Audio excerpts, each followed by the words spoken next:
Nitwa ALEXIS, mfite imyaka 32 y'ubukure. Navukiye mu ntara y'Amajyepfo y'u Rwanda, ahahoze ari mu butansinda bwa Kigoma, ahagana mu mwaka w'1988. Ubu ntuye mu mujyi wa Kigali. Ngiye kubagezaho inkuru yuzuye ubuhamya bw'ibyambayeho ubwo mama mbyara twari mu gihugu cy'abaturanyi cya Tanzania. Iyi mukurikiye ni The Zoom TV 24. Burya ubuzima bwa muntu ni inkuru ndende cyane ku buryo n'uwahangara gushaka kuyimenya atazapfa amenya aho buzamwerekeza ejo, nubwo abantu bamwe na bamwe bigira n'abandi bakizera abantu zibizaba ejo, ariko kuri k'ubuzima bwa muntu ni ibanga ridasaba ubumenyi bwo mu ishuri ndetse n'ubwo mu idini. Mfite imyaka 12 gusa y'ubukure, nari iwacu mu cyaro cya Magonzi.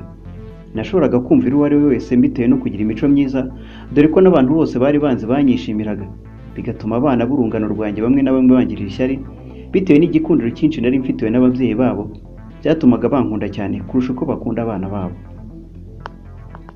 Nkifite iyo myaka nigaga mu ishuri rya Rubanda, yari nko mu ntera y'ibirometero bitari bikivuye iwacu Magonzi, ariko bitewe nuko nakundaga kwiga ngo ejo nzabe umuntu w'icyitegererezo mu batuye muri ako gace, byari kure nk'ukwezi kubwo inzitizi zari uko iminsi imwe n'imwe abarimu bampanaga bikabije cyane igihe nabaga nakiriwe amasomo amwe n'amwe, bakambwira ngo harya Alex, ejo sinaguhaniye gukererwa, none wongeye gukererwa, none jya hasi wakigoryiwe. Uwo mwarimu wankubitaga yaratinyitse cyane kuko nta mpuhwe yangiriraga, ndetse nta n'impuhwe yagiriraga ikibuno cy'umunyeshuri igihe yabaga afite inkoni mu biganza bye. Ubwo yankubitaga rero naramutakambiye nti mbabarira mwarimu John, ejo sinzasubira gukererwa rwose. Kandi rwose mu nyumve mu rugo ni kure cyane, nubwo ngerageza kubyuka saa 9 z'urukerera sinzongera gukererwa.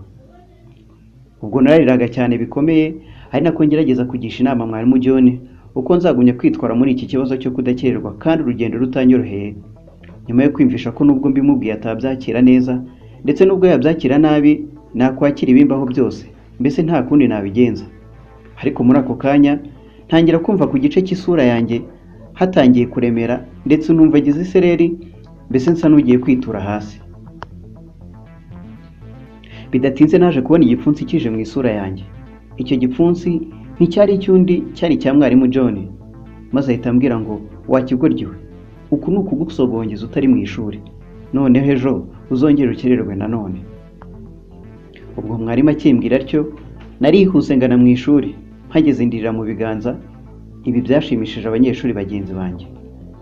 Gusa ibi ntibyari ubwa mbere yanyereka ko nta mpuhwe bari bamfitiye na mbere, ndetse byagaragaraga ko bahoraga na mbere bifuza kumbona ndira. Gusa nanone nubwo bwose bagenzi banjye byari ibyishimo kuri bo, ntibyabaye ibyishimo kuri Rose, umukobwa twakundaga gufatanya muri tumwe na tumwe mu masomo nabaga ntasobanukiwe, cyangwa se yaba atasobanukiwe bityo tugasobanurirana. Uyu Rose yari umukobwa ufite ubwiza kuko yari wo mu bwoko bw'imvange, kubera uruhu rwe rwasaga n'urw'Abahindi ariko ruvanze n'urw'abirabura, aba bakunze kwitwa Métis. Nubwo twari tukiri bato, ariko ubwiza bwa Rose bwagaragariraga buri wese kuko yari afite amaso afite ishusho y'uruziga n'ikibuno kinini, yewe afite n'ijwi ryorohereye ku buryo nawe atitwaraga nk'umwana wo mu kigero cy'umwana w'imyaka 12. Sinzi niba ari uko yari afite uburanga buhebuje. Maze ubwo mu ijwi rituje Rose aranyegera arampoza ati ihangane Alex, urababaye biragaragara. Uko yarimo kumpoza ni nako abanyeshuri twiganaga bari bamutera ubwoba ndetse banamunyega kugira ngo ndeke, kuko nabo babonaga ko yababajwe n'ibyambayeho. Byarandakaje cyane, niko kumubwira nti Rose, ndagusabye ndeka kuko ntashaka kumvugisha. Yarandetse, ariko ubwo bimaze kugera mu masaha 8, amasaha yo gutaha, buri munyeshuri afata inzira itaha nkuko byari bisanzwe. Nanjye mfata inzira nuko mba ndatashye, ariko nishinja kwibuza amahirwe yo guhozwa nawe umukobwa w'ikizungerezi witwa Rose, kandi ibi ngibi nkaba narabitewe n'abanyeshuri twiganaga. Mu nzira ntaha nagerageje kugenda ndaranganya amaso hirya no hino ngo ndebe ko namubona, wenda musabe imbabazi maze ubuzima bukomeze nkuko byari bisanzwe, ariko sinamubona. Kuva icyo gihe uko iminsi yagendaga yirenze indi, ni nako umubano wanjye na Rose wagiye usubira inyuma, kugeza igihe umunyeshuri wese wari uzi uburyo twabanagamo nk'inshuti zunganirana mu masomo yarasigaye abona ko tutakiri inshuti. Nubwo byari bimeze bityo, njye nifuzaga ko nakongera kubura bwa bucuti bwanjye nawe, ndetse tukaguma kuba n'inshuti zikundana, ariko nakwibuka ko nta mafaranga umuryango navukagamo wagiraga, ndetse ko nta n'imitungo ababyeyi banjye bari bafite. Ibi bigatuma nibaza uko nziyegurira umukobwa mwiza nka Rose.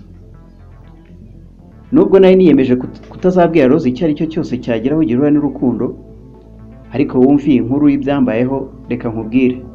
Urukundo rwakubuza amahwemo kandi ntirwihishira.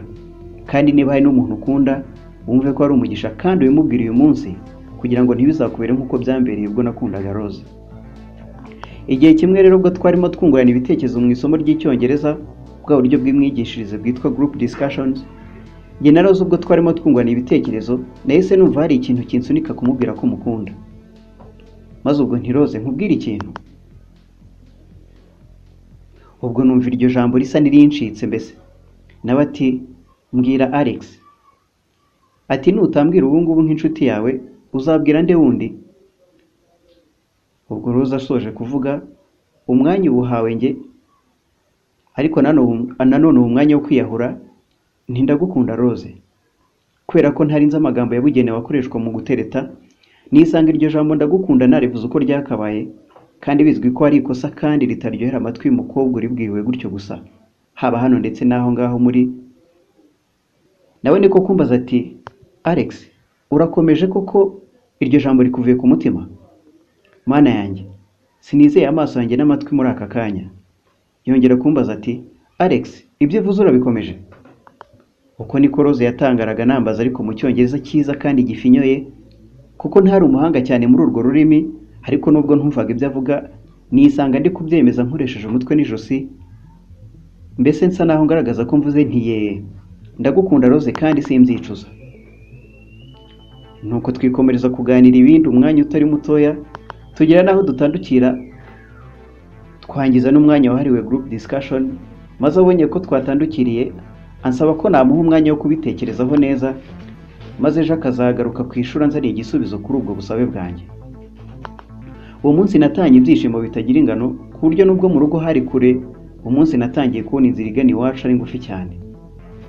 Ubwo mu ijoro ry'uwo munsi ubwo nari ndyamye, naje kubona ndyamye mu kirwa kandi nambaye imyenda yera, mbona imbere yanjye hahagaze umukobwa mwiza utagira uko asa, yambaye imyenda itukura. Gusa uyu mukobwa yarafashe umuhoro mu kuboko kwe kw'ibumoso, kandi uwo muhoro wajojobaga amaraso. Bidatinze nongera kubona umukobwa mu maso harira, ari nako haka mbese nk'amatara, maze arandembuza ahindukiye ngo mukurikire.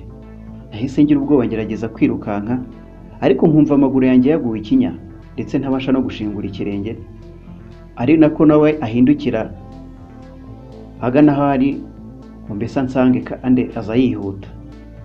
Igice cy'ubutumwa bwanjye mbaye gicumbikiye aha, ahari wenda waba wumva hari aho bugukoze byatuma wumva ushaka gukurikira uko byagendekeye inyuma. Wajya ku rubuga rwa YouTube rwitwa The Zoom TV 24, ugakanda ku nzogera ihari, maze ukajya ubona ubutumwa bugufi bukumenyesha ko hari ibindi bice by'ubuhamya bikomeje. Nawe utarakanda subscribe, kanda ku kamenyetso k'umutuku kanditseho subscribe kugira ngo uzajye ubona n'izindi video zitandukanye utasanga ahandi. Turabakunda.